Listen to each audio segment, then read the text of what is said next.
Láslo aqui da Flamengo TV. Queria saber, depois desses 180 minutos contra o Atlético Mineiro, né, o que fica de aprendizado depois desses 2 jogos, os placares distintos, o que você tira de aprendizado em relação à parte tática, mental também, visando essa sequência? Sempre, como eu falo sempre, todo jogo deixa um aprendizado, deixa uma guia para onde podemos melhorar, onde podemos evoluir como equipe e também coisas positivas. Não é um adversário fácil, esperávamos esse jogo difícil e um resultado que dói, mas que está em aberta a eliminatória ainda. Boa noite, Felipe. Natália Brasil, da Rádio Roquete. Queria te fazer uma pergunta que ela tem a ver com o jogo, mas tem a ver mais com um jogador especificamente. No jogo passado contra o Atlético Mineiro, no final do jogo ali a gente viu a movimentação de você cumprimentando os jogadores, e a gente percebeu que o Hulk fez uma reclamação ali do comportamento do Alacian. Hoje, quando ele entra em campo, em algumas oportunidades a gente vê ali que os jogadores, né, chegam ali e tem uma discussão, e no final acabou tendo realmente um momento ali mais adverso entre ele e o Lianco e o Everson. Então eu queria saber de você, que foi um jogador muito experiente, passou aí por toda essa sua experiência em campo, agora é treinador, um menino jovem desse que foi teu também na base. O que você acha dessa situação? Como que vocês tratam isso internamente? Eu acho que o Wallace é o jogador que é pelo caráter que ele tem, pela personalidade que ele tem. É ele, é o jeito dele, ele não tem que mudar, tem que continuar sendo ele. E sim, vai irritar alguns jogadores, vai irritar outros. O que ele não pode nunca é ser violento, ser agressivo. Ele tem que continuar jogando dessa forma que ele está, que ele entra, ele incendeia o jogo, já nos deu muitas alegrias. E os adversários que se irritem também acontece com os outros. Eu, particularmente, a única coisa que eu não quero é que ele atue de forma violenta ou então xingue, insulte algum jogador do campo, ao contrário. Mas eu quero que ele continue sendo ele, que ele continue sendo esse cara com esse caráter, essa personalidade. Oi, Felipe. Boa noite. Sérgio Lobo aqui. Queria que você falasse sobre os estreantes.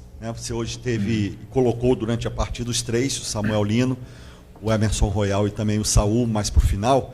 E ficou muito claro para quem hoje estava no Maracanã que o Samuel Lino está muito pronto, inclusive até para, se você quiser, de repente, utilizá-lo com mais minutagem, enfim.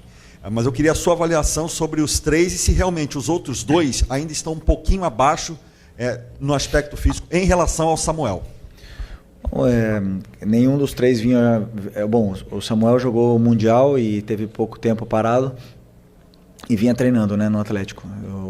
Os outros 2 tiveram um tempo mais parado, bastante tempo sem jogar, mas eu acredito que rapidamente eles vão entrar na forma física, vem treinando. Hoje tiveram minutos e pouco a pouco eles vão estar em forma, porque são jovens, como eu falei, jovens em forma, não tem problema de peso, e é questão de treinos e minutos de jogo.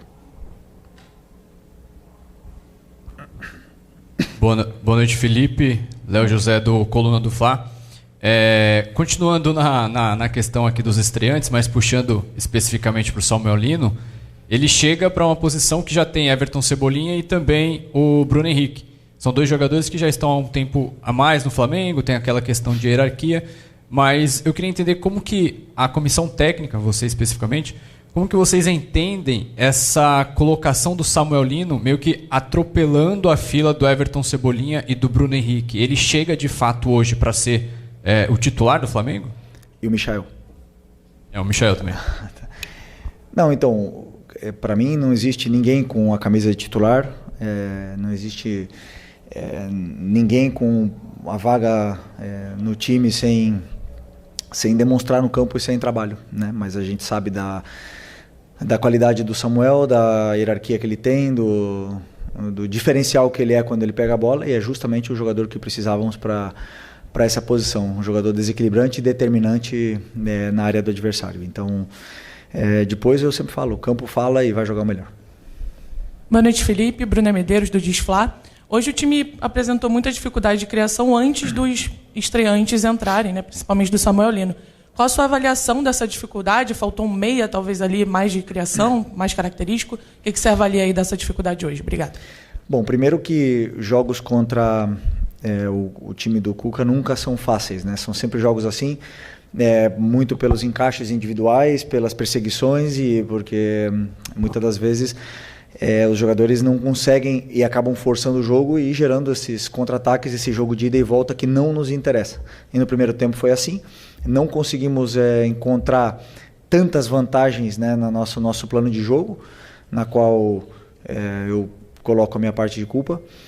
Mas mesmo assim criamos chance de gol no primeiro tempo. Tivemos um lançamento aí do Léo para o Pedro, que ele quase domina. Tivemos chute do Plata, algumas entradas na área com o Luiz Araújo, chute do Everton Araújo também na trave. Tivemos algumas possibilidades de gol, talvez eu me atrevo a dizer até mais que no jogo anterior, por mais que o jogo tenha sido pior, né? Porque para mim hoje o jogo foi muito ruim, não, mas foi pior do que normal na fase defensiva nossa, né? Então isso sim que nós temos que corrigir e melhorar para o jogo de volta. Como eu falei, tá tudo em aberto, mas no segundo tempo já melhoramos bastante, conseguimos criar essas chances, desmontar um pouco mais essa defesa deles para poder chegar na área do adversário.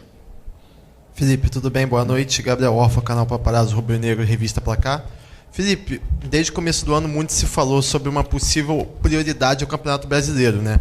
Depois da derrota para o Central Córdoba, você falou que isso não é verdade. E eu queria saber como é que você enxerga agora a situação desse jogo de volta na Copa do Brasil, porque o Flamengo está na liderança do Brasileiro, brigando na parte de cima da tabela. Tem agora um jogo difícil contra o Ceará, uma viagem longa, talvez muito desgastante. Depois vai para Minas para a Copa do Brasil. Como é que você enxerga esse jogo?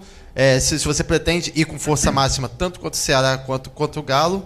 E também, se você puder falar, aproveitando também, sobre os reforços nessa janela, se você já teve 4 e você teve um retorno também do Vitor Hugo. Quero saber se você pretende utilizar o Vitor Hugo em algum momento. Obrigado. Pessoal, antes dele responder, eu queria pedir que a gente fizesse uma pergunta. Nós temos muitos. Eu já até esqueci a primeira. A primeira é do... Ok. Não, é bom, como a gente já falou, Brasileiro e Libertadores sim que são prioridades, mas eu entrei hoje para ganhar. Com o time que entrou no campo, foi um time montado para vencer. Da mesma forma que o jogo do Ceará, vou preparado para vencer, com as peças que eu acredito que são as melhores para poder vencer o jogo. E depois na volta, claro que vamos para tentar reverter, como eu bem falei antes numa pergunta de um companheiro teu, e para mim, na minha opinião, está totalmente aberta. Sabemos que é difícil jogar no estádio do adversário, mas da mesma forma que eles venceram aqui, a gente pode vencer lá. Felipe, Felipe, aqui. Ok. No lance do gol, né, o Atlético fechou as linhas de passe, o Flamengo trocou passe dentro da área, resultou de um erro, o Coelho fez o único gol da partida. Qual a sua recomendação para os jogadores da defesa, zagueiros, goleiro, quem mais participar da saída de bola, em situações como essa, em que não é possível arriscar um passe ali, ou é muito perigoso, como foi, e o que é que saiu errado nessa jogada? Bom, eu não vi ela toda ainda, mas eu sei como é que o Atlético pressionava e sei como é que eram as soluções, né? Então, essa nossa saída de bola, ela nos deu tanto sucesso até agora, a gente saiu jogando de várias formas diferentes, contra várias pressões diferentes, e hoje aconteceu o primeiro erro, talvez, de saída de bola, que tenha acontecido o gol, na qual eu peço para os meus jogadores fazer isso, eu peço para eles saírem jogando, e eu sei do risco que existe, e algum dia iria acontecer. Foi hoje, infelizmente. Então, a única coisa que eu quero é que eles não parem de tentar de sair jogando, porque eu acredito que no futebol dessa forma, essa é a minha ideia, e eles assumiram e entenderam bem o que eu quero e o que eu espero, né? Nessa saída da pressão, eu acredito que foi um passe onde o Léo não contava com que tinha um jogador esperando, não sei se era o Coelho, né, que antecipou, e um passe atravessado na frente da área, e acabou que perdemos a bola e tomamos o gol. Mas, como eu falei, responsabilidade minha, porque é uma saída de bola que eu treino e eu peço para eles fazerem, e às vezes o risco está aí. Felipe aqui, Thiago Lima do GE, boa noite. Felipe, eu queria te perguntar em relação ao Luiz Araújo, que a gente viu hoje é um jogador que não foi bem na minha avaliação, e ele estava na esquerda, você encaixou o Matheus Gonçalves na direita, né, para ele poder jogar ali, e você puxou o Luiz para a esquerda. A gente já viu você fazer isso outras vezes. Eu queria saber como é que você enxerga o Luiz Araújo na esquerda. Você acha que ele consegue render ali o que ele rende na direita? Obrigado. Não, acredito que o melhor lugar dele seja, né, na direita, né?